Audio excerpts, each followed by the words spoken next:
Well, the Jets are 0-4. They lost to the Miami Dolphins. Undisciplined animals. Terrible. Disgusting.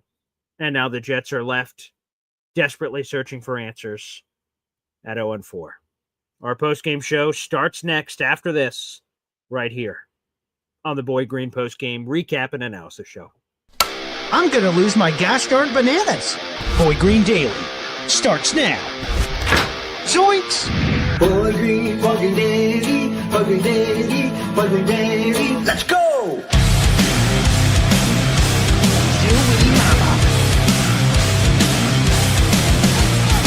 Put your seatbelts on. Get ready for the ride. We're the freaking New York Jets, and we're built for this shit.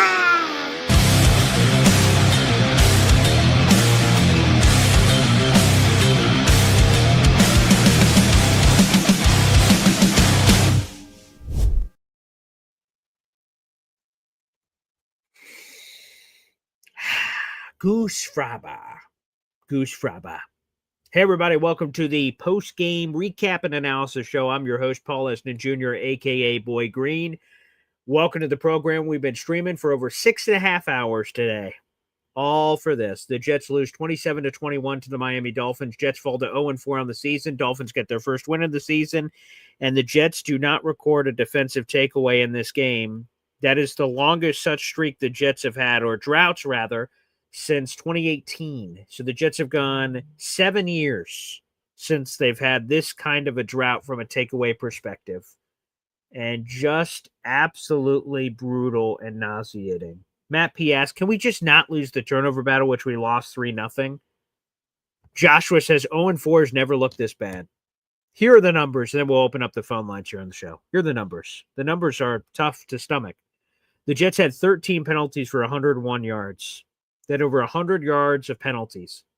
They lost the turnover battle 3-0, losing 3 fumbles. Braylon Allen, which could have been a touchdown. Justin Fields, and then Isaiah Williams with the ball would have went out at the out of bounds line, which would have given the ball the Jets a ball at the 40. He fumbles instead. Jets lose 3 fumbles, lose the turnover battle 3-0. Penalty wise, again, they are penalized 13 times for 101 yards. And your New York Jets are 0-3. 0-4. 0-3. We were 0-3. Now 0-4. This team is undisciplined. They can't tackle. They shoot themselves in the foot. Illegal shifts. False starts. This is a team that's hard to be proud of. You know, I'm a diehard Jets fan. And this upcoming weekend, I will rally and go to the Jets-Cowboys game. I am hosting 60-plus Jet fans for the Jets-Cowboys game with an 0-4 Jets team hosting the Dallas Cowboys, seeking our first win. These words are right. Demoralizing that we hear from Philly Noodles. Old Yank, this team is sickly undisciplined. And it certainly feels that way. Let's do this. We'll play a quick timeout, and then we'll take your phone calls next. Here on the postgame recap and analysis show. Boy Green Daily, Boy Green Daily, Boy Green Daily. Talking Jets football, man. Boy Green Daily, Boy Green Daily, Boy Green Daily. New York Jets Football Club. Offense, defense, special teams. Watch Jets football with Boy Green. J-E-T-S, Jets. Let's go. Folks, the phone lines are open on youtube.com/boygreen25 if you'd like to vent about what we've seen so far. The Dolphins, by the way, had lost 3 straight games inside the division. They snapped that 3-game losing streak by beating the New York Jets. Jets fall to 0-4. And man, that is just a hard pill to swallow, as I'm forced to swallow it, obviously, right now at this moment in time. The Jets are 0-4. Good night. Good night. There are only 3 winless teams in football. The 0-4 Jets, the 0-4 Titans, and the 0-4 Saints. Those are the only winless teams in football. And do you know how many of us, I'll take blame. I'm not going to blame other Jet fans, but just to say this, right? Oh, we've got the Saints on the schedule. What losers? Hey, pal, here's a mirror. We're losers. We're on 4, right? We as Jet fans, oh yeah, I can't wait to play the Saints. They suck. We suck. We suck. If I say that one more time, I might start crying. Ugh. Ugh. Ugh. Philly noodles. So I gotta laugh at something. So I was listening with my son. My son was on the phone with me listening to the game, and he's the gotta believe. He goes, Dad, I gotta say this. I said, yeah, we suck. I was like, yes, we do, son. We suck, but we're gonna work through this, and that's where I'm at. Another thing that my son makes poignant attention to, he goes, Dad, your hairline, man, you're going bald, bro. And I'm like, dude, stop it, man. I'm not. Yeah, he's rough. He's rough. The kid is a New Yorker for sure. I'm like, dude, I'm not going bald. So I had my barber appointment not too long ago, and I was like, dude, my son may come at me telling me I'm going bald. He goes, you have a maturing hairline, man. Oh, that's what I want to talk about the Jets. We're a maturing hairline. You know what I mean? Like, you're not really lost it yet. It's maturing. So we're weathering in the beard. Like when the grays in Aaron Glenn's beard, if they wither and fall off, it's like the season's ending. That's when we know we're just completely fucked. Excuse my language. And you want to know something? Now that we're 0-4, what better way for the Jets to get their first win than with all of us all together to enjoy it as a family? How thoughtful of the Jets. How thoughtful. Listen, BG, the only thing I'm going to take out of this game is I really do hope if they said they're going to shape the team the way they could shape the team, you need to start trimming now. Like, I don't want – listen, Breece Hall had a couple highlights here, maybe. I'm good. Like, if you can move him to go get you something like a wide receiver, which would maybe help us, or just more ammunition, maybe. I know everybody wants to keep him. Unless Braylon Allen is just completely bummed his knee, like we didn't see him come back. Right, we didn't. Yeah, so we'll see what happens there. But think about this. What they do. I'm seeing this on ESPN. Thank you, ESPN. I love seeing stats. I love stats. No. The Jets are 0-4, and this is their worst start since 2020 when they went 2-14 in Gase's final season, which is somewhat poetic, of course, because that is the season I started this YouTube channel, was pre- and post-game shows for the 2020 season. I said, hey, everybody, my name's Paul Lesden, and I'm going to be giving you pre- and post-game shows all season long here in 2020. And we went 2-14. Hey man, you know what? You're here for it. It's okay. That's what we're here for, bro. I'm in. I'm in no matter what. So we're fucking in. We're raising children on this shit. We're in. My children. That's what I want Woody to know. That's what I want them to know. Aaron Glenn said, I want a team for the fans to be proud of. My fucking kid said we suck today. I'm gonna write a letter. I'm gonna literally ink. I'm gonna feather ink. I'm gonna dab on the. Go ahead and pen. With a feather pen. Hey, Glenn, my son says we suck. Can we do a little bit better? The Jets' last win in Miami was when Rex Ryan at his final game with the Jets in 2014, in December of 2014. This was the 10th straight road loss by the Jets against the Dolphins. We have lost 15 of the last 19 times against the Miami Dolphins. God. All right, now I'll really leave. Oh my God, the pressure's on.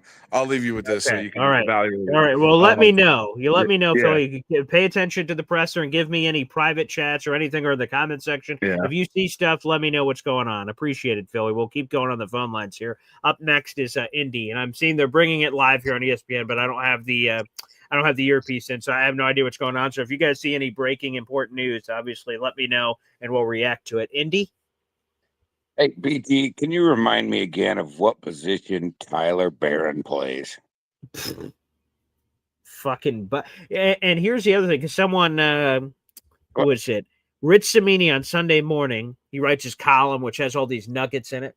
and he said, "Hey, there's been a lot of trading. Let me catch you guys up on what picks remain from Darren Muji." I said, "Oh, great. That's really convenient." And he wrote them out. And I said, it'd be even easier if, like, on Twitter, I sort of like line it up like an actual draft so people can see it. And a couple of the questions I got, it's like, "Hey, Paul, whoa, what happened to our 3rd round pick?" I'm like, Hassan Reddick. That's what happened to it. They're like, "Oh, okay. And they said, "Oh, Paul, yeah, what's up? What happened to the 5th round pick?" I'm like, "Oh, we traded up for Tyler Barron." They're like, "Oh, yes, of course." Well, do you know who had more tackles than Tyler Barron In this game? Yes. Oh, no idea. Armand Membu. I'm sorry? Membu had more tackles than Tyler Barron. 1. Our starting right tackle on the offense has more tackles than a starting defensive player. I can't make this shit up. The Jets are 2-9, by the way, on Monday Night Football since 2016, which is the worst record in the NFL on Monday Night remember Football. At the beginning of the season that NFL came out and said they were going to ban this hip drop tackle, right?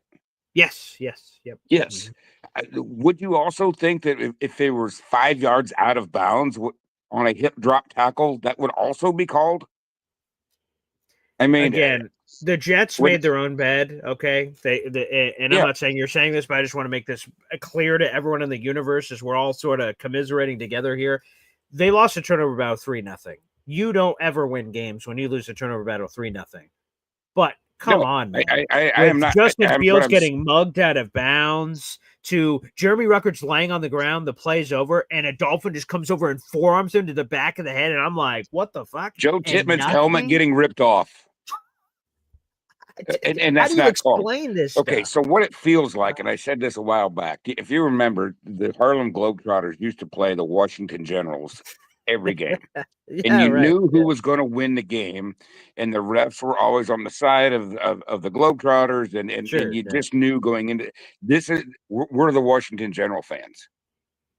That the no matter what, if we don't shoot ourselves in the foot, we can always count on the refs to do it for us.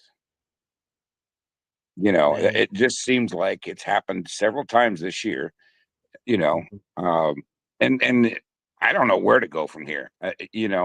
We keep talking about AG talks about this discipline. Yeah. What game does it show up at? Because it was the lack of discipline from, the special teams, the return, the fair catch on the 2-yard line. I mean, come on. Most high school players know this. I'm just not understanding, the mistakes that are being made with the words that AG is talking about. They're not going together here. And so do you see a huge, let's say we're at before, I'm not even talking about the trades and the trade and Brees and all that, but by week 8, if we're at 1-7, 2-6, whatever, do you see him starting to bench some of these players? Garrett Wilson committed 2 and I think maybe 3 penalties today. Yeah. You that is demoralizing for even, and you look at Justin Fields, that's demoralizing for these guys. How could it not be? Yeah, he's trying out there. The play calling is atrocious. Let's go to this. AG was asked about why so many penalties. Why are they still a problem? AG? This sounds so silly, but why do the penalties keep happening when it's been a point of emphasis from you dating back to OTAs? You know what? We got to figure that out. And that's the part I'm saying that's disappointing, because man, we go through certain times where we do a hell of a job, especially with the pre-snap penalties, and then man, we just revert back, And listen, I know that you can't fix things in a couple of weeks and things like that, but we have to be better than that, and I know we can be better than that. How do you? We got to figure it out. Yeah, and it almost sounds like Saleh saying, "Well, we got to go watch the film." I mean, I want him being up there being pissed. I like the emotional AG, but I'd like for him to stay that emotional. You know what? Let the players know he's pissed. Mm-hmm. But to sit here and go, well, we just need to figure it out. Well, no shit. But anyway, just wanted to throw that out there. I But appreciate you're right. that. Maybe we'll get our first win next week. Who knows? Hey, there'd be nothing more. And by the way, I just want to say this for you, Indy, Bob, Alon, I'm going to miss people. Everyone's like, oh, Paul, man, holy shit. He did 7 hours of live streaming today. Talk about the Jets. Yeah, that's true. But you guys were all watching and entertaining and commiserating and commenting and interacting. And again, we're about to have 60 plus screaming Jet fans all together for, 40 something for the meet and greet, 60 something for the tailgate, whether the Jets are 0-4, 4-0, 2-2, whatever. And we all know the record is 0-4, and that we're all going to be there. Just shows how sick we are for this and why I reiterate this sucks balls. And I'm going to try to go to bed tonight and go, that was just a bad nightmare. Now tonight is Monday Night Football. And I'm going to realize, nope, it's fucking Tuesday, pal. Nope. But and, yeah. I will say this, BG, no matter what the record is, when we all meet Saturday night, when we're all hanging out with Chef Kevin, the record doesn't matter. It's just about everybody enjoying ourselves. We're sitting there at the tailgate. We don't care what the record is at that point. We're going to be enjoying ourselves if it was 0-4 or 4-0, 100%. And we're still going to be, absolutely screaming during the game. Mm-hmm. Whether we're screaming that we're winning or whether we're screaming because we're losing. Either way, we're still going to be having fun. And then when the clock gets down to 0, and if we win, great. That's the icing on the cake. If we lose, well, well. You know what? Had a freaking great weekend, screw you, Cowboys, anyway. 100%. And I can't wait to say that to the few out of our 60-something Jet fans. I think on top of the 60, there's like 4 or 5 Cowboys hanger-outers that'll be in that group. So I will tell them that to their face. So either way, it's going to be an awesome time. But Indy and everybody else, I just want to say thanks for tuning into and checking out all the content all day today. All right, great job. Great show. Thanks, BG. Thanks, Indy. Let's go back to the phone lines. You got Bill join us here. Bill, good Lord. Well, after what happened to the Mets, I was looking forward to tonight's game. And after tonight's game, I'm like, I wonder what the Rangers and Knicks are doing. It's there's a joke running in Syracuse locally. This is a city that is mostly known for its basketball. Way back in the day, they're known for its football and Jim Brown and Ernie Davis and Floyd Little. But this is nowadays mostly a basketball town. And what happens all the time is if things go bad in basketball, they're like, hey, when's Syracuse football? Hey, Syracuse lacrosse. Hey, Syracuse soccer. And start going through the whole thing. And that we're already there in September. I have not heard the whole full AG press conference yet. What I'm hoping is that, this is a terrible year so far, but hopefully this is just a necessary evil. AG signed a 5-year deal. I'm still on AG. I hate a lot of what I've seen so far, but I'm not giving up on AG. This sucks so far, but he needs to get his own players in here, and hopefully this is just an exorcism of demons that I thought we should have possibly exorcised somewhere over the last 14 years, but apparently not. There's more blood to be spilled in the streets, but hopefully this just leads us to better times. That's all I agree with you about him having to bring in his own guys, because right now a lot of these other guys are definitely not cutting it for us. And with all the pre-snap penalties, that's on the players more so than the coaches. Something's going on in the huddle where someone is getting the count wrong, wrong, because these pre-snap penalties, when the guys are illegal procedure, it's like, what are you guys doing? What's the snap count? Oh, I thought 12. It's crazy, right? That's why, I asked it out loud in the middle of the broadcast, the illegal shifts, guys. So what?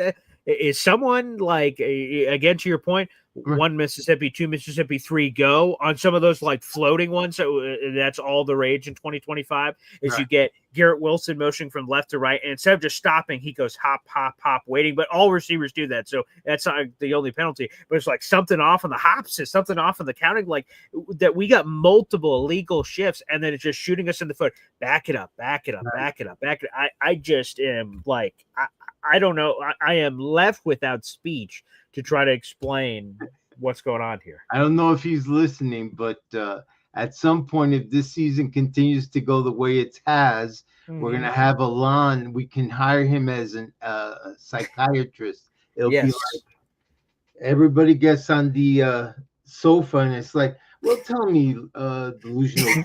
And when did this all begin? Okay, sure. All right. Well, you know, my dad was a season ticket holder. My mom, my this. There you go. Oh my God. Well, listen, BG, instead of driving yourself nuts, do me a favor. Sure. Yeah. Take those two beautiful children of yours, give them a big kiss and hug. Will do, Bill. Forget about this mess. That's it. I appreciate the call, Bill. Thanks, brother. That is true.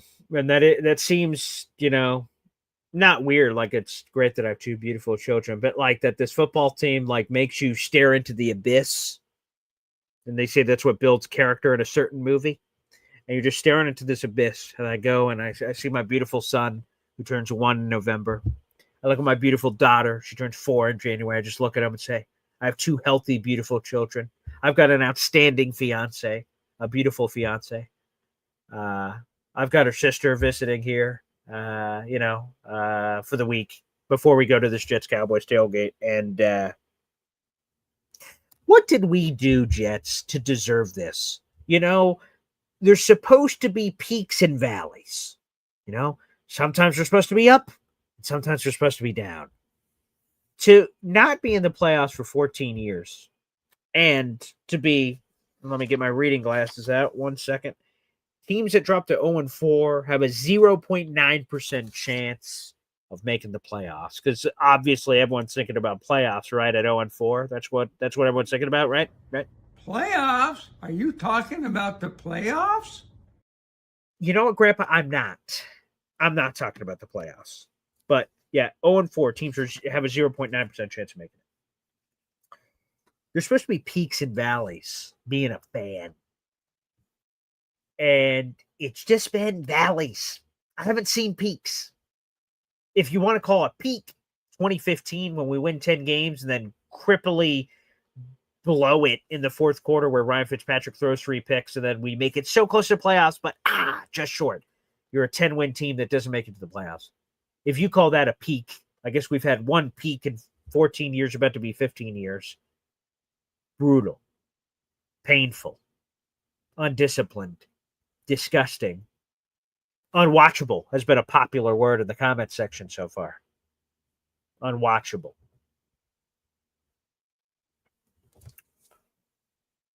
Well, shout out to the 800 people that are gluttons for punishment. They're tuning in here. And 700 of the 800 come on our Twitter account, @BoyGreen25, which that's my largest social media following of any social media following I have. I love Twitter, X, whatever you want to call it. I really enjoyed that app. Sometimes can be a cesspool, but I enjoy all my crazy Jet fans that follow me on Twitter.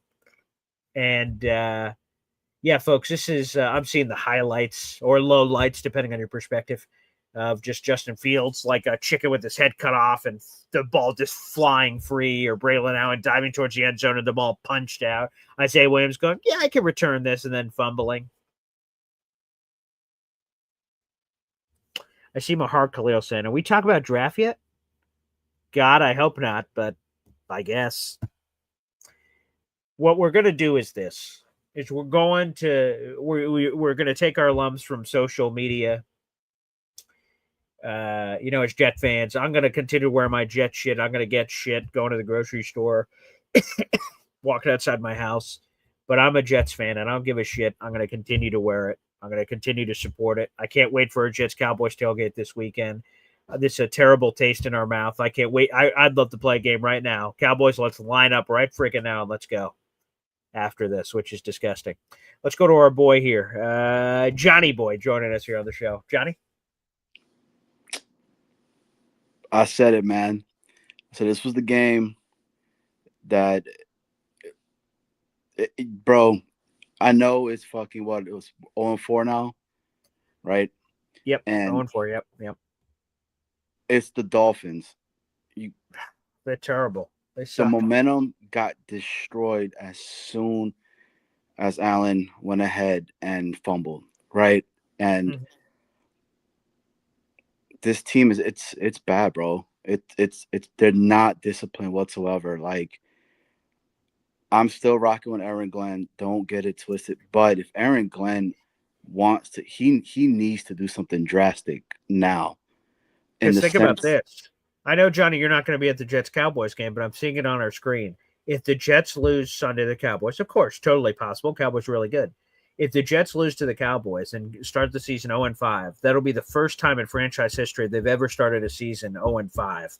They're currently tied right now with Adam Gase in 2019 and Lou Holtz in 1976 is the only other Jets teams that have started 0-4. It's crazy, man. Like, this dude is going to have, like, he's going to lose this team, bro. It's like, I feel bad for Garrett. I feel bad 100%. for Quinnen. I feel bad for these guys that are here that, if they were in another team, they would do so much better. And it sucks to say that about this team because I love the Jets. I'm still going to rock my Jets stuff. I'm still going to go out there and say, I'm a Jets fan no matter what and everything. Yeah. But damn, this is a deflating freaking game. Like, deflating's a good word. Yeah. I just don't know what else to say. And then you have, the beat reporter saying you're hearing Aaron Glenn screaming so loud that they could hear him in the press room. Oh, right? I haven't seen any of that yet. So it's like, at what gives? You got players that are not doing what they're supposed to be doing, bro. And it's just, the stats show that I believe we played better than they did. But the turnovers, I've got the football. Yeah, so obviously turnovers, we lost that 3-0. The time of possession was basically even, so that didn't matter. We had 404 yards of offense. They only had 300, so we out-yardaged them. We killed them in penalties. Obviously, we had 13 penalties for 101 yards. But, yeah, there's a lot of key categories which is crazy to think about, that the Jets beat them in. Now, the Dolphins were – let's see. Oh, wow, we beat them in third down percentage. That's surprising. I thought for sure they would have beat us, but maybe it's how the game ended.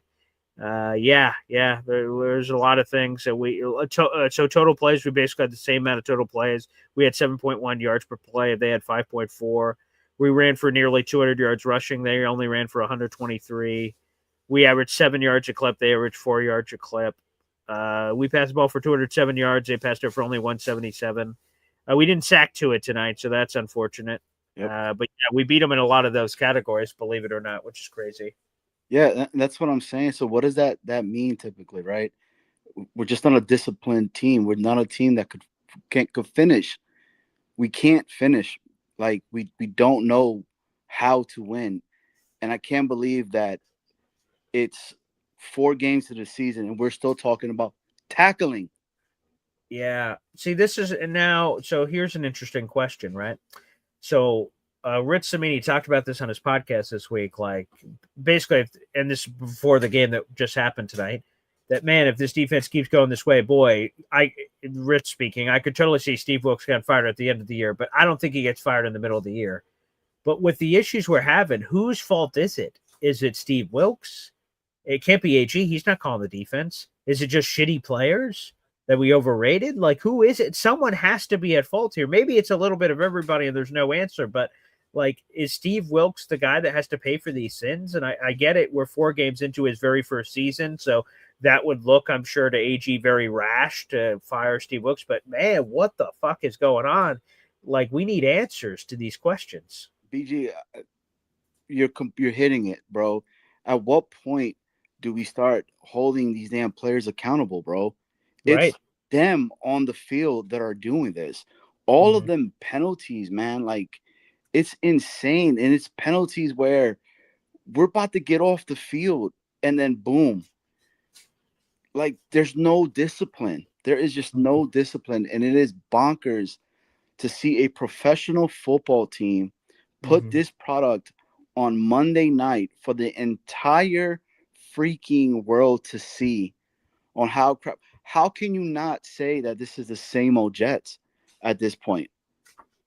Yeah, I mean, I don't know how you couldn't, because again, while I hate that term, and I obviously I understand what AG says when he says he hates hearing it too, but like, the numbers and everything speaks for itself. This seems very same old Jetsy. The penalties, the tackling issues, tackling issues, fumbles, undisciplined nature, the lack of preparation. Like, we all knew the Dolphins were going to blitz a lot, and the Jets seemed totally like not ready for it, which I'm just surprised. And again, to your point, you said at the beginning, I love AG and I still think he's the right guy, but man, somebody's got to start, stepping up to the plate. Because like AG's answers for some of these questions about like the defensive issues are just like, we got to look at that and this and that. I just, I need better accountability. It sounds like, to your point, I didn't hear the media stuff. I won't get into that till after the game, but yeah, the media stuff of like him yelling in the locker room or him holding guys accountable on the sideline stuff. I'm seeing those right things, but like, it's not translating. They're talking about the penalties, but we're still having penalty issues. They're talking about the turnovers. We're still having turnovers. They're talking about pre-snap penalties. We're still having pre-snap penalties. Like, and the coordinators have been wildly inconsistent, both offense and defense. So yeah, it's been a struggle, dude. And then you get Snowball, like, talking with Snowball. I think it's a mental thing, man. If I'm being 100% honest, yeah, maybe. Yeah. It's just that, but it needs to be. I another thing too, man. Yeah. I hear that the refs are the reason why we lost this game. Like, that some of these penalties that didn't call that should have went our way. Because if I'm going to be 100% honest with you, it's BS. We had so many penalties on ourselves that we were doing it to ourselves. Yes, did they miss maybe one or two penalties that could have potentially done something? Maybe so. But how long did it take them to realize, oh, shit, we have tight ends here. Oh, shit, we have Garrett Wilson on a one-on-one that give him a 50-50 ball, and more than likely he's probably going to come down with the ball itself. Oh, you know what? We actually have Breece Hall. Let's utilize them the right way. I just don't know what more to say, dude, or what. It was probably more than one or two, but still, I agree with your overall point, though. We didn't lose because the penalty.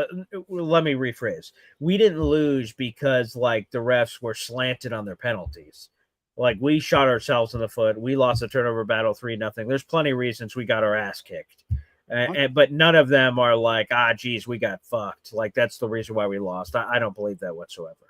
And BG, at this point, it's one of the ones where it's like, you can't even be really pissed off, because it's like, it's funny, bro. It's comical at this point that we can't beat a crappy Dolphins team where they lost their main guy in Tyreek Hill that was ripping us. Okay, because if we want to be honest with you, that dude was still here.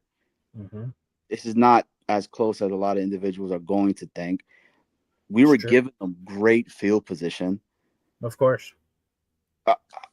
Dude, like, and their coach is, if you go to any betting site right now and say, who is the first coach to be fired? The betting favorite is Mike McDaniel, the guy that was lifeless on the other side of the field. Not lifeless in this game, obviously. We saw what happened. That, like, whoa, this game, like, oh, Jesus, like, this could happen. And he could get fired at any moment.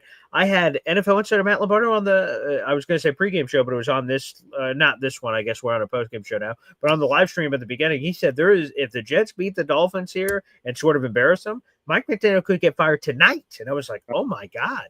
And now look, obviously that didn't happen. So, and how awesome would have that been to change? Yeah. Oh yeah.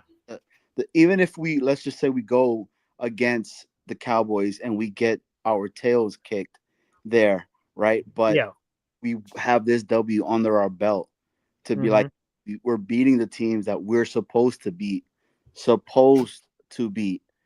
which it's not. Then you start looking at the schedule and you're like, damn, like,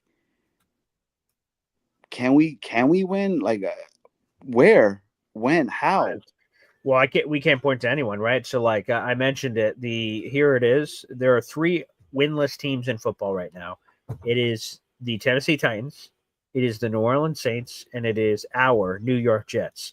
And the only team that is winless with us that we play at some point later in the season is the New Orleans Saints. And I will speak for myself, not other Jet fans, but I know other Jet fans said what I'm about to say. New Orleans, nice. That's a dub. Well, is it? I don't fucking know. With what this team has showed me, I can't assume anything's a win. We haven't won dick. So it's like a terrible place. Like you get these teams that you know are super bad. They're terrible. They're bottom of the barrel. But the New York Jets somehow make these teams look so much better, to the point where people are saying now, oh, man, the Dolphins might turn it around now. Yes, they might have lost. I know, that was just on the show. Yeah. But they have Waddle. They have A-Chain. They got Tua. Now they're talking about Tua, bro. This dude threw for 175 yards. If you would look at this cat's stats, right? You had Darren Waller that was crying a couple of years ago because his chick Plum left him. This dude quit the NFL to have a rap career and literally made a rap video confessing how much he misses Kelsey Plum. And it was the worst hip-hop song I've ever heard in my entire life. And we got beat by this dude. Yep. BJ, I know that I'm normally not negative, man, and I really try not to be. How could you not be? This whole weekend, this sport weekend for me sucks. My dogs lost. Oh, yeah. Sorry, man. Yeah, right. The only hope I had was the Jets. They crapped the bed. Yeah. And here we are. What's the definition of insanity? I think it's doing the same thing over and over and again, expecting different results. Well, my good friend, we're batshit crazy, baby. We sure are, man. We sure are. Thanks for the call, Johnny. By the way, a super sticker coming in from David Foley. Appreciate you, David, during these very dark times. By the way, speaking of dark times, it's just sort of a weird, hilarious aside. Wow. So, like, Tua and Mike McDaniel just had their press conference, and they're in just this lit-up room. They have Justin Fields at the presser. I guess lights are out. So, like, I can't flip the camera. You can't see it. But, like, he's in pitch black. Like, Justin Fields is at the podium doing an interview, just like Badshaw here, in the pitch black.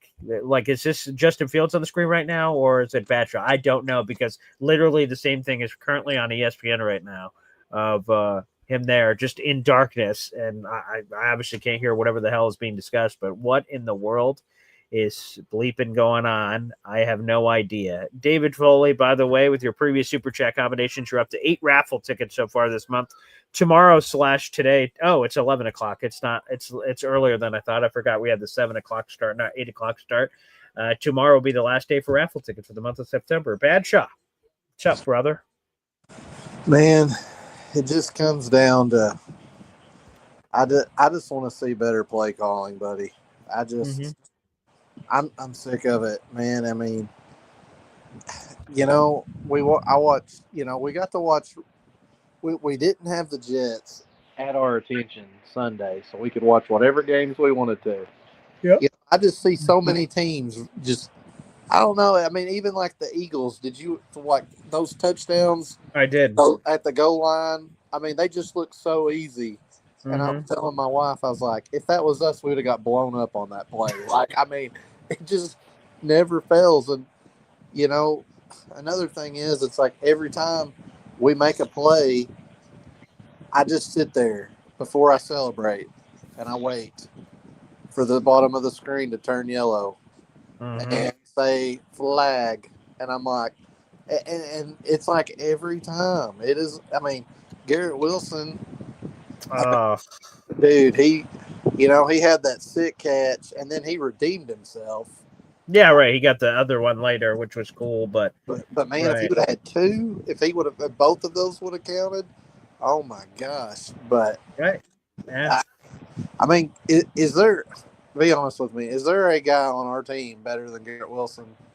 Is there? I mean, I do not think Sauce. I don't know, man. Quinnen, I guess, but we can make it. I guess the argument is this: who is just the best player themselves, or like how do they compare to their position? I guess that's another question to have. So maybe Quinnen, but no, I think it goes to show you Garrett's friggin' phenomenal. Of course, he's an awesome player. We're lucky to have him. I'm glad that we signed him this offseason. Imagine if we didn't and he was playing out his shit, we could have definitely heard a trade request or some other crazy shit by now. He's under contract, thankfully, and he's our guy. But imagine if Darren Muji did not sign him before training camp, just said, yeah, let's play things out. Where would we be right now? That would be the top storyline everywhere. Garrett cryptic trade posts on social media, for God's sake. So, yeah, outside of Quinnen, and maybe you can make a strong case for Quinnen, Garrett's the best player on the team, man. Man, he's always making big plays, and I mean, I know Quinnen, he's more of a, you're not going to see like a big play from Quinnen. He's just got to do it every play. He's just one of those guys. He's got to be stopping the run, doing whatever. I mean, that's just what he's got to do. But hey, good news, Badshaw, that you're in darkness in solidarity. Here is Johnny Boy, also in darkness. Uh-oh. Let me see. Can I turn off? Let me see if I can turn off some lights here. Let me. Oh yeah, here we go. Oh. Yeah, here we go. This was Justin Fields' press conference just right now. By the way. Yeah, there we go. This is the Jets season. Can we have a moment of silence for the New York Jets of 2025?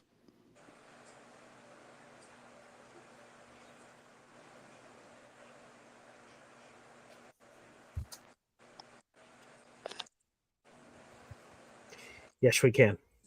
And with that being said, I'm going to go into a darkness retreat. I'm actually going to go outside in the dark and go cut my grass, guys. Okay. So, that's what I'm about to go do. You guys enjoy.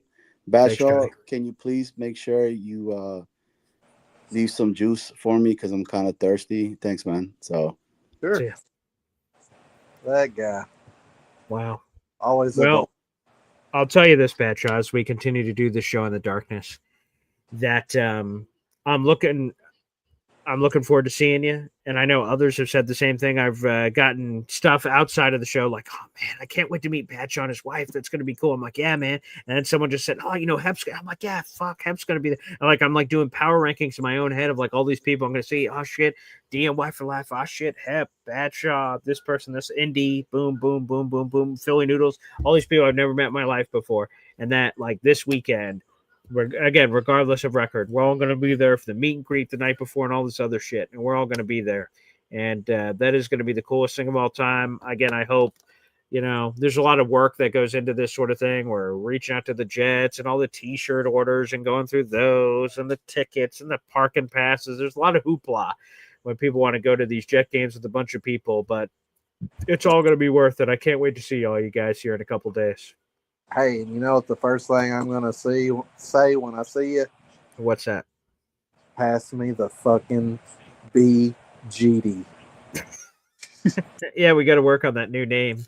We'll see if we have any answers. But no, thanks, man, I'm looking forward to it, man. I'm looking forward to it. It can't get here quick enough. It definitely can't. Badshaw, thank you so much. Again, everybody, I'm Paul Esden Jr., a.k.a. Boy Green. We're here in the darkness, where the Jets belong at 0-4. We have 800 people in the room. Like the video, hit subscribe. The only light that you see right here is a projector that's projecting the other Monday Night Football game that's currently going on right now. Broncos lead. Now they lead 28-3. They're blowing out the Cincinnati Bengals. Beautiful. That's what good football is supposed to look like. That's good to know. And that game's going to end here in 5 minutes. Happening on the show. Let's go back to the phone lines. Someone else who might be at that game, we'll see. Edward Ziff, EEZ. What's up, pal? What more need be said? It's a good point. I don't know what need be said on this situation. if the referees, and I know the Jets had like many major fuck ups. Sure. Okay. Of course. I understand that. So I'm not, I mean, catching the ball, fair catch on the 2-yard line. Are you what an idiot. kidding me? Yeah. No, that's not an idiot. That's coaching. Every player knows if it's inside the 10-yard line, you think very hard whether you catch it. And if it's inside the 5-yard line, you run from it like it's the plague. Yeah. It's just this is Pop Warner shit. Hey, by the way, here's a great quote from Breece Hall. He was asked to sum up the loss after the game and said it's been the same tale in 3 of their losses. Quote, teams shoot themselves in the foot, then we come back and shoot ourselves in the head. End quote. Wow. That's pretty spot on. But even with all the fuck ups, if the referees would have just called the game fair, we would have won. Yeah. Well, I mean, we would have won? Maybe, I guess. Yes, we would have won. That pass over the middle where that guy came flying in out of nowhere and hit him on that 4th and, what was it, like 4th and 20, 24? And we got like 8 yards. That would have been personal foul, unnecessary roughness, 15 yards from the spot of the foul, and an automatic first down. Where would we have been? We would have been probably on their maybe 45, 44-yard line with a brand new first down. Are you kidding me? I'm not holding Justin Fields responsible for this game. He played okay. Yes, he had his fumble, but he played okay. Yeah, that's true. I'm not killing Justin. I mean, he really did. I mean, he basically played okay. I'm not saying he lit the world on fire. He played good enough, but those referees, if I went through the reasons why we lost, Justin Fields' play would not be one of the first things I said. I'll tell you someone who, and I don't like, and I'm not a proponent of people losing their jobs. Yeah. Tony Adams. There's no benching Tony Adams. This guy needs to be fucking cut. Yeah. I mean, cut. Yeah. Cut. Yeah. Just fucking cut. I mean, he can't stop a nosebleed. Nope. Sucks. Can't cover, can't tackle. Can't cover, he can't tackle. So, and he's a safety, right? A safety that can't cover. He's a safety. He's not a cornerback. If he could cover, he'd be a corner. But he can't even tackle. No. That's what a safety's supposed to do. He's supposed to be that last line of defense. Of course. And he's a safety's last line of defense on run and help in coverage. That's his whole thing. That's the whole job of a safety. And he doesn't do his job. And I don't understand for the life of me why the coaching staff didn't put Stiggers in or didn't put any of those younger kids in. I mean, one of the younger kids had to come in for MC2. I don't know if he ever came back after his injury. I'm not sure. Yeah, and I don't know what. Had to step in for him. And like I said, yet again for the 4th game in a row, what has happened to Michael Carter II? Jesus, he was a great player. I mean, he was a great player. He was he was the best slot corner in the fucking league. For 5 seconds. What the heck? He got his money. Yeah. What happened? I don't know. What happened? Complacent. I don't know. But unexplainable. Listen. Yeah. I just don't want people to constantly give me shade. It's not like I live on Long Island or I live in Jersey and I say, fuck it, I'm not going to the game. I mean, there's a lot involved. I either have to fly up or I have to drive up. Have you decided? Are you coming or not coming? I can't. I just can't. Oh, you're not. I can't come up. Okay. No, I can't. Here's what they told me at the Jets office. Okay. They told me that they could email me the ticket. Okay. Once they email me the ticket, I'm going to email it to you to see if you can sell it to someone who really wants to go to the game. Sure. Okay. I only want 150 for it, so it'll be a bargain. If you sell it for 300, we can put 150 back to me and 150 for charity. Sure. That's what I would do, because then somebody can get to eat. Because then somebody can get to eat Chef Kevin's delicious food.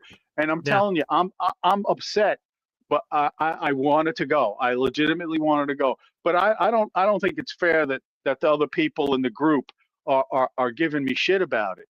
I mean, it's not like I make a lot of money. I don't. Yeah. For me to come to a game, I literally first I have to get my ass to New York. Then I have to have a place to stay. Then I need transportation when I'm up there.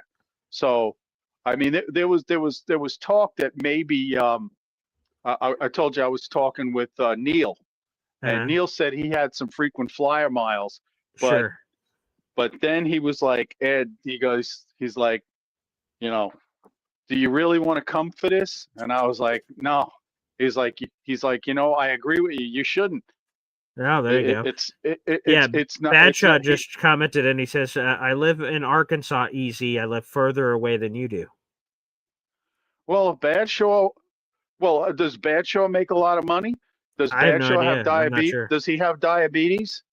Does he, does he have, does he have like unlimited funds? I don't. I'm unaware of any of those answers.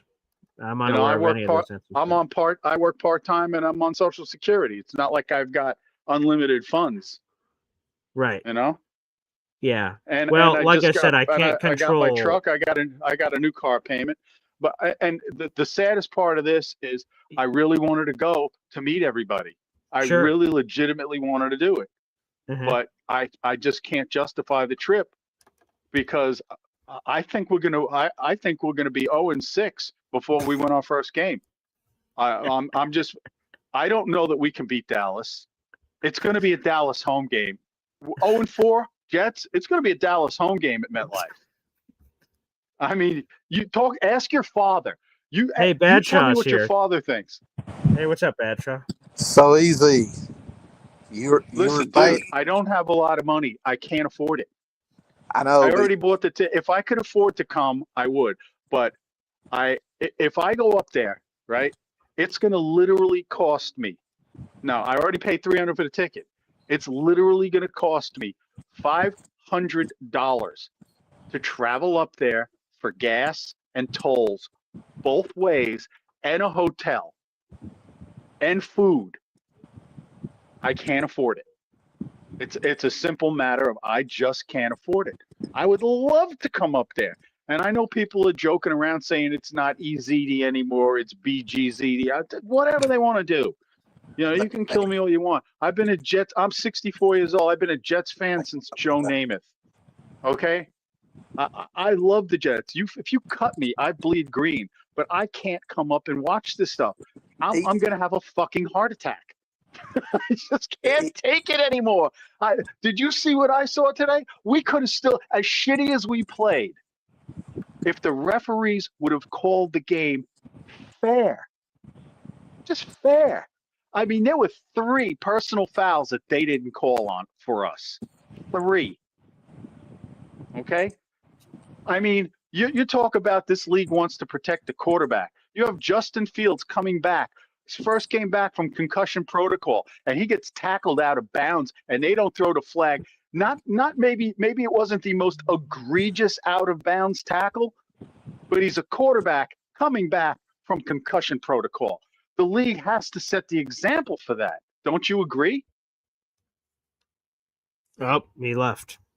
Well, sorry. Yeah, because what's he going to say to me? What's he going to say to me? Go into debt to come up and watch this shit? It's a good question. I don't know, Easy, but I'll just tell you this, which I appreciate the call. I can't control what other people say or don't say about, whatever jokes they want to make about you. Again, sort of that we talked about earlier about not telling other people how to fan or anything like that. People can fan however they want to fan. And like I said, email me whatever you want to email me, and we could see if we can make it happen. I'm all for raising money for charity, so I'd love to do that. So keep me posted and let me know. Back to the phone lines. We're graced by the legendary Gary here on the show. Gary. I don't know that legendary. This is my first call in this season because you used to go live. It is the first, yeah. You used to go live 2 hours after, and I could decompress, and then you were just going live. I mean, yeah. You got to do what's best for the. Yeah. It was better for me. When you went live 2 hours later. Yeah. I agree. Ziff, I wanted to give Ziff. Last year, I flew up to New York. Oh, here's Ziff. I think he's still here. No, he's not here. All right, sorry, Ziff. I flew up to New York last year to go to 2 Brooklyn Net games. Okay, nice. Why? Okay. I went there and it's like they lost by 20 both games. It was non-competitive. Cam Thomas, D'Angelo Russell, none of those guys played. They were tanking. And it's like, why did I do this? And I hated myself. And then I flew back to New York to go to the draft. Yeah. And I hated myself even more, the NBA draft. Why? Like, so I say all that to say, Zip, don't do it. It's not worth it. That team doesn't care about you. Don't care so much about them. Like, that's real. I mean it. I mean it. All right. Like, don't waste your money to get frustrated for this team. Like, if this was a special year and they were going to win the division, all right, be a part of it. Yeah. That's funny. Yeah. I remember saying that. I'm getting a lot of tweets now because I guess I mentioned that possibility before the season, and that freezing cold take isn't doing as well. But hey, you know what? The Jets could get in this thing, but they're currently 4.5 games back of the Buffalo Bills right now. So, Easy is back to talk to you. So there you go. Want to talk, man. Oh yeah, go ahead, go ahead, Gary. Yeah, go ahead. Give him some chatter here. I was just telling BG that last year, I'm a huge Brooklyn Nets fan. Like, I like the Nets even more than I like the Jets because I'm a bigger basketball fan. I flew to New York, stayed there. What do you make a year? What do you make a year? I do okay. I'm not going to get into it. Okay. My point is. Let me tell you where I'm at. I average Okay. $500 a week, and I'm on Social Security, and I took it early, so it's less than $1,500. So I got to pay rent. I just bought a Toyota Tacoma truck. Well, I leased it, so now I have a $350 a month car payment. You know, I've got responsibilities, and it would be irresponsible for me to, in total, spend $800 plus on this trip. I'm already out $300. I'm going to try to sell the ticket for $150. I mean, I want Boy Green to try to get $300 for it because that's what it's worth.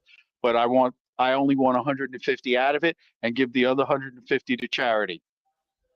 So that at least I'm trying to do. At least I'm trying to give back a little bit. I mean, I don't know what more I can do, but I would say my advice is not to go to the game. Right, the team doesn't care about you, so don't care so much about them. They're not even. I feel bad for Chef Kevin because I don't know if a bunch of people are going to cancel, and he's got his menu all set. Yeah, I know. But So we'll see. So literally, how many sliders could I have eaten plus a plate of ziti? You know, my biggest sorrow is I wanted to come up and hang with you guys. That was the biggest thing. I really wanted to come up and hang with you guys. But I was also going to come up and see my kids, but I can't get up with my son David and my daughter Kara. So I mean, we'd been estranged for 25 years. So if I'm not going to be able to see them either, then what the hell am I going to New York for? That's fair. Hey, real quick, Easy. I'm just going to put you on a pause real quick. Batcha, go ahead. You had something you wanted to say to Easy. Go ahead. Yeah, it's not that if you have the money or if you don't. It's the fact that you already committed and you're backing out. And when you first started the other day, you said, if the Jets don't beat the Dolphins, then I'm not going to the game. I'm like, and now you're saying it's money, but I'm like, and you're already talking and nobody can hear you. No, I have him on. I have him on mute, so you can finish up, Badshot. Go ahead. Okay, so you can say your piece. Yeah. You were saying, I'm telling you, dude, I live further than you. I have a spinal cord injury. I have to use a scooter to get around for long distances. So don't tell me that I've got diabetes. Well, I'm going to the freaking game. That's not keeping me from going. And you know what? We'll probably get beat by Dallas. But guess what? I'm still going because I committed to Paul and I committed to everybody else. I committed to Chef Kev. So that's what I wanted to say. Thank you, Paul. Because last time when I called in, it was like I couldn't even get a word in. Fair enough. Badshot, appreciate it. Yes, Easy. You're off mute. Go ahead. He's not going to shame me. Okay? I'm not going to be shamed. Okay? It's my money. It's my decision. It's my time. Of course. You know? It was going to be an opportunity for me to go up there and see my kids and see the game. And if I'm not going to be able to see my kids, then there's no point in me traveling, 1,000 miles round trip. Fair enough. I mean, like I said, I want to go. If I wanted to, I probably still could go. I cannot see going in the mood I'm in with what's going on. Okay. Which again, it's your choice. Besides, when we sell this ticket, there's going to be somebody else. Maybe some fat guy will buy my ticket and he'll eat twice as much as Chef Kevin's food. I don't know. What the fuck? I mean, geez. But the thing is, I don't want to talk about. It's not about me. Okay. I mean, there's a lot of people who are probably. I mean, they're season fucking ticket holders. They made a bigger commitment than me. And I know there's going to be a bunch of season ticket holders that are going to go find a bunch of Dallas fans and try to sell that ticket to some Cowboys fans, Well, yeah. So we'll see what happens. I appreciate the call, Easy. Again, email me or whatever, and I can try to help you with whatever I can for this shindig. But yes, Gary, go ahead. Sorry. I hate Cowboy fans. Like, I really do. I live amongst them. I hate them. I wouldn't want to be in a building with. At least it's gonna be. Is it gonna be predominantly Cowboy fans there on Sunday? Is that what we're looking at? Been? I'm trying to count now. I've been, because my father is a diehard Cowboys fan. We've had a lot of opportunities to go to Jets Cowboys games over the years. Obviously, they don't play every year, so I've been to several of them, and most of the time, regardless of the circumstance, like the last one. I went to the one in AT&T, and that obviously Cowboys fans were all over the place. Yes, we flew down to that one. I was there. Yeah, man, and see, that's the thing. So many other Jet fans reach out to me and say, "Oh shit, Paul, I wish I would have known you were at the game." I'm like, "Fuck, man, me too." That some of you other guys traveled, or in your case, that you live down there, or Alon, or some of you other guys that were down there. That would have been cool. So I did go to that one. We had decided that a long time ago, and I went to the mononucleosis Sam Darnold game. We had same thing. We pot committed way before, and then he had mononucleosis. I'm like, oh fuck, am I going to see Luke Falk? Is that what I'm about to fucking see? And then that was Sam Darnold's first game back, and he had the crazy Robbie Anderson touchdown, and the Jets came back to beat the Cowboys, which was awesome. So we've seen several of them, but every time I've been, now the more I think about it, it has been predominantly Cowboys fans. Yes, especially at MetLife, obviously. I can't. I live amongst them. I was having a cookout yesterday with some people in my neighborhood. Not yesterday, Friday. Yeah. And we're talking about, they were saying, well, we got the Packers, and not even realizing I'm there. They saying, well, we got the Jets. We got that one. I was like, really? Because I was thinking the same thing. And they both laughed at me, and they said, I found this intriguing. Yeah. We're not going to lose to y'all. They didn't say we're going to beat you. It's not like we're so good we're going to beat you. It's you're so bad we can't possibly lose to y'all. I thought that was like interesting verbiage. It's not like definitely they're so bad we're not going to lose to them. Like that's how we're looked at. 100%. That's how we're perceived. Yeah.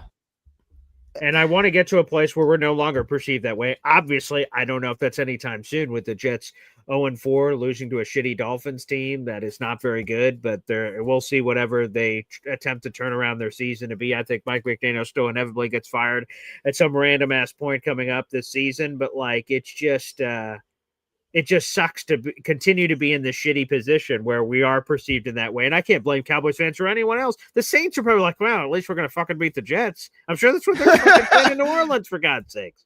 Me and Alan are going to that game. As of now, that's the plan. If we're both 0-14 at the time, I don't know. That may change. Oh, that's funny. All right, who's getting Arch or whoever the fuck is the quarterback? I don't even know because I've tried to ignore any of the draft. Quarterback looks so mid. Lenora Sellers looks good. This is supposed to be the great quarterback class. They all look so mid.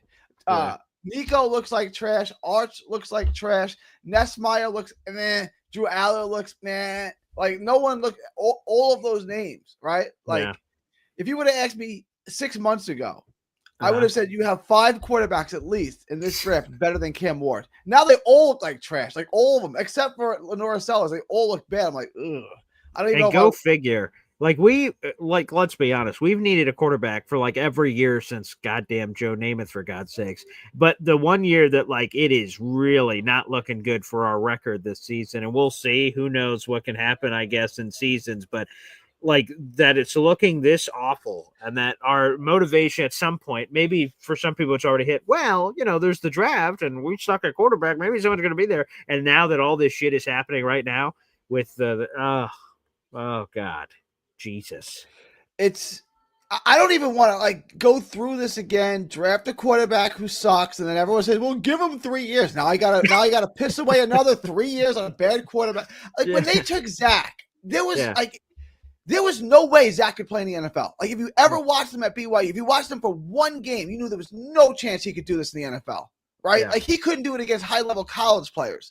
Mm-hmm. And then we took him number 2 overall. And like I had Long Beach Joe blocked me because I tried to explain he's like there's a 0% chance that he can do this. Right? Like I scout fighters for a living. I watch fighters all day. You can show me a fighter. I can tell you within 5 minutes if he can't. Now, if he can do it is a much more complicated question. Sure. But I can tell you within 5 minutes of watching him, that guy can't do it. He can't do it. He just doesn't have the skill set to do it. Right? He can't. Mm-hmm. That was Zach Wilson. Like there was nothing that I used to always ask people this question about Zach Wilson. You think he's going to be good? Name me the game at BYU where you watched him, where you said, oh my God, that guy's it. Doesn't exist. No. There was one game. Yeah.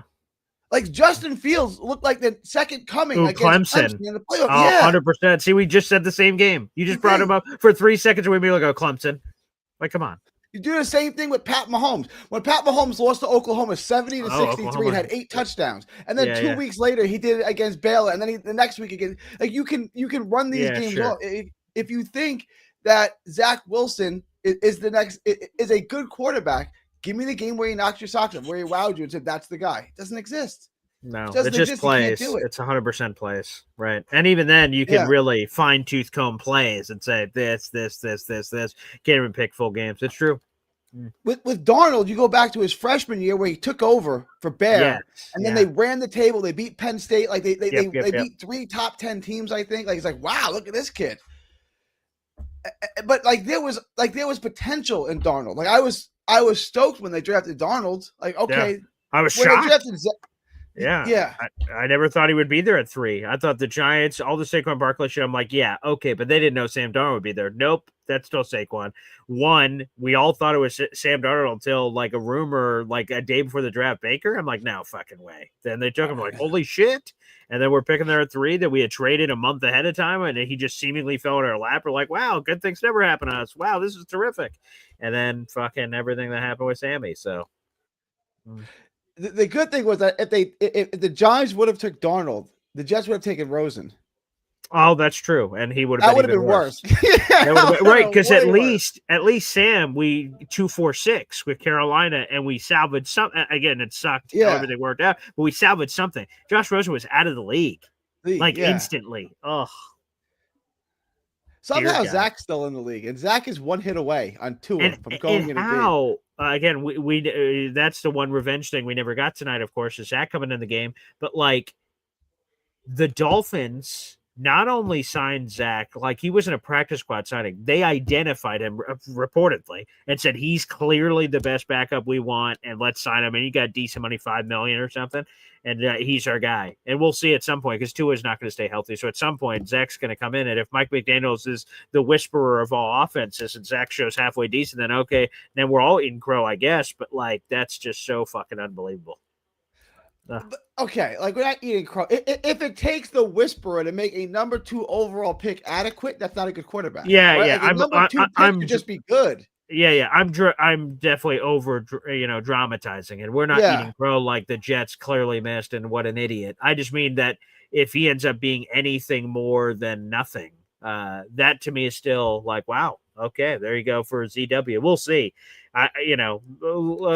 Everything like Sean Payton had his hands on him. He said, no, thanks. So I don't know. He took Sam Ellinger instead. He said, give me Sam. Which is unbelievable. That's unbelievable. I would take a bullet for Sam Ellinger. I'm not saying he's any good. I'm saying Quinn Ewers and Zach Wilson are like the bane of my existence. They're two quarterbacks that ruined my life. And they're the same like, quarterback room now. Look at that. Yeah, now they're the same quarterback room. I would just go with Quinn. I can't stand either one of them. But if it was gun to my head, I got to play one of these two. The devil you don't know is better than the devil that you do, right? Like I'll just go with that's how I would sell it if I was in that position, right? Like it's the mystery box versus like sort of what we know. Like I don't know. Let's give a shit on the box of crap or the mystery box. Yeah, 100%. I don't fucking know what's in there, but let's give it a fucking spin. I guess I don't know. Be better than, It's got to be better than Zach. Yeah, unbelievable. Wow. How many wins? When we getting a win? If it's not Dallas, let's pull it up. Let's pull up Jets schedule. Let's pull up the Jets schedule here. All right, so I'm going to be at the Dallas Cowboys game, so hopefully that's it. London, Denver just opened up a can of whoop ass on Cincinnati, and they're really good despite whatever the record was, which was 1-2 heading in. So they're 2-2. Carolina is so herky jerky. They blow out Atlanta. Atlanta looks really good against Washington, so I guess you don't know. I guess those are the games you circle. So Dallas, of course, Dallas is a really talented team, so you never know. Denver is really awesome. I guess the games you're circling are Week 7, Week 8. One of the jungle cats of the Panthers or Bengals, or I guess coming out of the bye Cleveland, although Cleveland's defense is nasty. I can imagine them giving a lot of problems to the Jets. So somewhere over the next, what's that time frame, month and a half, 2 months, like Carolina, Cincinnati, Cleveland, and I New England, I don't know. They're herky-jerky too, I guess, but they look really good recently, so I don't know. One of those, maybe? Who gets the 3 wins first? The Jets, the Giants, or the Knicks? Who wins 3 first? Wow.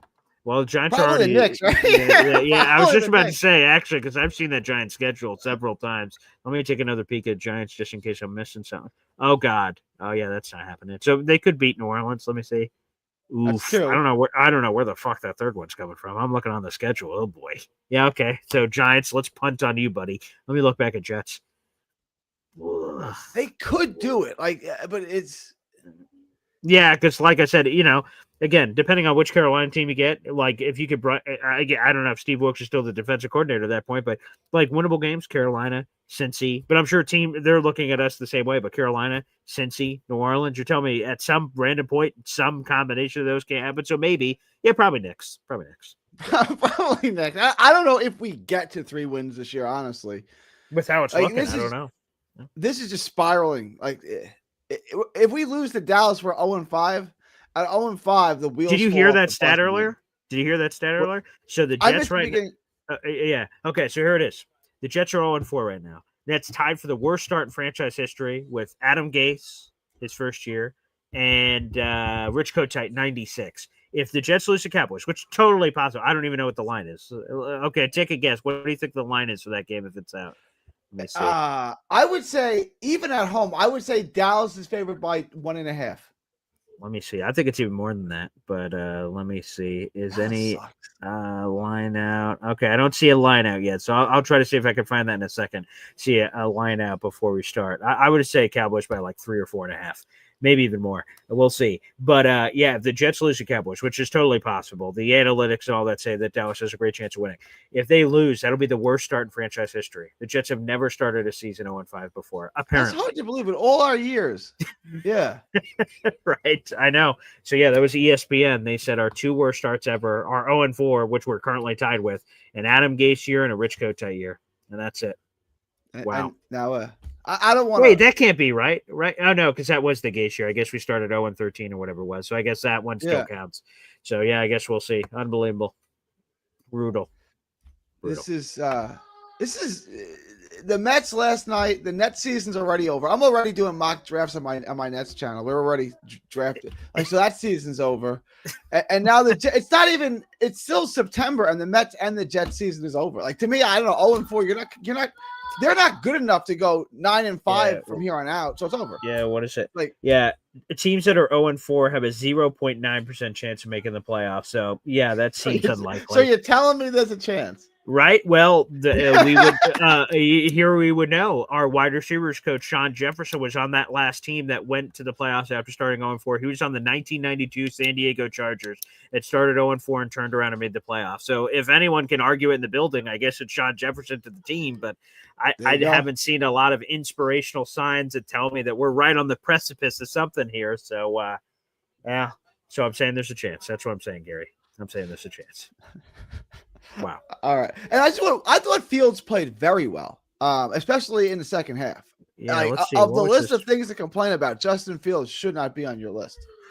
Yeah, again, he had the stupid fumble, but hey, he's trying to make a crazy play, and they went. The fumble didn't matter, though. It was fourth down, play. And he was being sacked. They probably should have just kicked a field goal. They were down 10. The going for it on 4th and 5 in field goal range didn't seem to make sense. I don't really know what.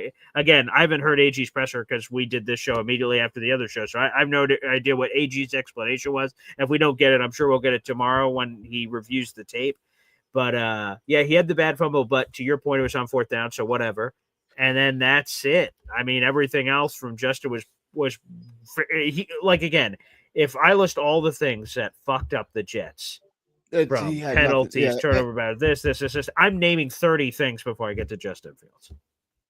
I don't think Justin Fields was part of the problem. I thought he was part of the solution, especially in the second half. The first half is frustrating because he just will not throw the ball down the field. It's like, come on, let it forever, right? Yeah. That's fair. That's fair. Second half, to your point, right? That's where he really cooked it up, and all of a sudden gave the team a chance. But I mean, we're talking about defense. We're talking about penalties. I mean, coaching. We're talking about 1,000 things before we get to Justin Fields. But I did see some of that commentary in there, like, get rid of Fields, get rid of Fields. Like, he's here for better, for worse, for the rest of this year minimum, and then who knows, whatever the Jets pull a lever at quarterback, he's got $10 million guaranteed next year. How is he not the bridge for next year too, unless you do something crazy? So yeah, he's here, folks. And I wanted to ask you about this. I've had fighters like this where you give away the first 3-4 rounds of a fight. Like, you got to let your hands go. Like, you're not doing anything. You got to do something, right? Yeah. I feel like that way with Fields, right? Like, he doesn't want to take any chances or take any risks till we're down 2 scores in the second half. It's like, why don't you pick this up earlier and we won't be down this much? Do you see what I'm saying? Like, it 100%. Seems like he's so tight and conservative in the early going. Like, he just doesn't want to lose it before it starts. Well, I wish there was a phone a friend option or something where we could get in contact with Fields, because his ass is on the line, man. If to be a backup in this league, Justin Fields could probably be a backup forever. He's an A+ dude and all this shit. Everyone's going to love Justin Fields. So I'm sure he can have that job forever. Not the worst. It's like the best job in the world. Get paid millions of dollars to hold a tablet. That and the mop-up guy, long reliever, the mop-up guy that comes in. Right. That's the best job in sports. It just clean shit up. So, for those guys, that's probably great. But, if Justin Fields wants to be a starting quarterback, it's now or never, whether for the Jets or somebody else. If he balls out this year, someone else is going to give him a chance. If he sucks, implodes, or whatever this year, it's over. He's not going to be an unquestioned starter anywhere else. Could he back into a job, right? Go to a certain place, be the Daniel Jones or whoever, not in Indianapolis, but be that person, whoever, and injuries happen, you just sort of stumble into a job, maybe. But to be an unquestioned starter again in this league, Justin Fields needs this year. Jets need him. Justin Fields needs them. And yeah, I wish he would play with more urgency. I don't, to your point, right? Why is he so lackadaisical? And then second half, he's like, oh shit, turn the cap backward. I got to fucking go crazy. Like, whoa, what the fuck? We could do that the rest of the game. Just start this way? Yeah, I don't know. Just, let's come out of let's answer the gun like this. That's something I've seen. That's really all I got for you, BG. Well, Gary, great debut, my friend. We'll have to do this again when we're 0-16. For sure. We're down the line. That'll be a lot of fun, man. All right. Be good, BG. Thanks, pal. Good to have Gary's debut this season, and that will wrap up the show. 900 people in the room. Again, 7.5 hours or some odd of live streaming today. Let me see. 2, 4, 6. Yes. So we're at 7.5 hours of live streaming to wrap up the day. Thanks, everybody, for tuning in. We're in the darkness where the Jets belong as one of only 3 winless teams in football through the first month of the year at 0-4. We will rally. We will marinate on all of this. We'll have another show, Boy Green Daily, tomorrow morning. A very busy Tuesday. Got a lot going on in the world. We'll figure it all out. But we will be back at 7:30 in the morning. And, Yeah, we'll get ready for that Jets-Cowboys game, which I'm 100% going to be fired up for. We're in the fields right now, rightfully so, with all the shit that's been going on, and we'll power through all this. I do want to get to this super chat. Truman Dumel, thank you so much for sending this in earlier. Wow. Thank you. Got 3 raffle tickets to our contest. Sorry it took so long to get to your super chat, my friend. Gold Brick, appreciate you. What happened with the Garrett Wilson touchdown that wasn't counted? It should have. The Tippmann no-call penalty. We beat ourselves right, but refs helped. Well said, Truman. Number 1, the Garrett Wilson touchdown was a bullshit PI call. That's just unbelievable PI call. Trash. Garrett Wilson should have had that touchdown, and then the whole game changes because Garrett had that touchdown, and then we just kept getting penalized, back up, and then we got fucked. 100%. The Tippmann no call, I don't understand that at all. Hands to the face, his helmet gets ripped off his face, and they're not there for that. Justin Fields getting slammed out of bounds multiple times. Jeremy Ruckert laying on the ground for 3 seconds, and a Miami Dolphin comes across and forearms him to the back of the head.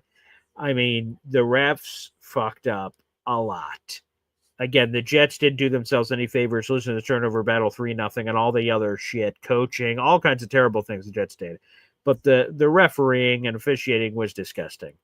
And hopefully the NFL comes down on them. Not that it's going to mean anything now the game's over, but hopefully they crack the whip because there were some unbelievable, just unforgivable mistakes in that game from an officiating perspective that are uncalled for and are just ridiculous. But again, the Jets have no one to blame but themselves for this loss. The refs did help. They did help. So, Truman, I appreciate that. Again, you got 3 raffle tickets to our contest. If you guys are still here with us, the 900 people in the room, do me a favor, if you can. My YouTube channel is youtube.com/boygreen25. That's my YouTube channel. If you're watching right now on Twitter or Facebook, if you could do me a favor and show your support, hop on over to YouTube and go to youtube.com/boygreen25. Subscribe to the channel. We talk New York Jets all day, every day, whether it's good stuff, bad stuff, or anything in between. We always talk Jets. And I'd love your support. There we go. We got another super chat coming in from Truman Dumel. Let's go, baby. I'll get to this one faster. Wow. Is Drake May better than Fields? I say hell no and cap. Before the year, I would have said Justin Fields. Right now, Drake has had okay moments. But I would assume the majority of the NFL, if they were given that choice, would pick Drake May. Justin Fields is on his 3rd team in 3 years, and Drake May is his promising top 5 pick. So I'd assume a lot of people would take Drake May. Justin Fields has a lot of warts, a lot of flaws. I'm excited about whatever Justin Fields is going to show this year, and we continue to give him opportunities. And hopefully the play calling puts him in better positions. Hopefully he gets a halfway decent defense and at some point this season gives him short fields to work with. Again, they have yet to add a takeaway this season, which has given no short fields to Justin Fields. So good question, Truman. Good question indeed. And by the way, you just picked up 5 total raffle tickets is what you have now based on your previous Super Chat combination. So thank you very much. 5 raffle tickets for tomorrow. By the way, tomorrow's our final day for raffle tickets. So for people out there in the universe, if you'd like to be a part of our raffle, tomorrow's our last day for the month of September. And I hope you guys could be a part of it. And we'll be on in a couple hours to break all that down. So Truman, thank you for the Super Chats, my friend. Appreciate it. Thanks, everybody, for tuning in. And again, one more call out to the 900 people that are watching. Let me see. We have 21 on YouTube and 870 on Twitter, which we appreciate. Make sure you guys open up a new tab, youtube.com/boygreen25. Subscribe to the channel. Show your support. I'm trying to make a chase to 10,000 subscribers. And there's like 1,000 of you sitting on Twitter. So if you guys are not subscribed to my YouTube channel right now, you can help us make a huge surge, which would be terrific. So if you can, I'd appreciate that. Again, that is youtube.com/boygreen25. Let me see if I have that as a banner. I do not. So, but you guys can go see it. BOY Green the Color 25. Thanks for tuning in to our 7.5 hours of live streaming. We'll be back on tomorrow morning. Take care, everybody.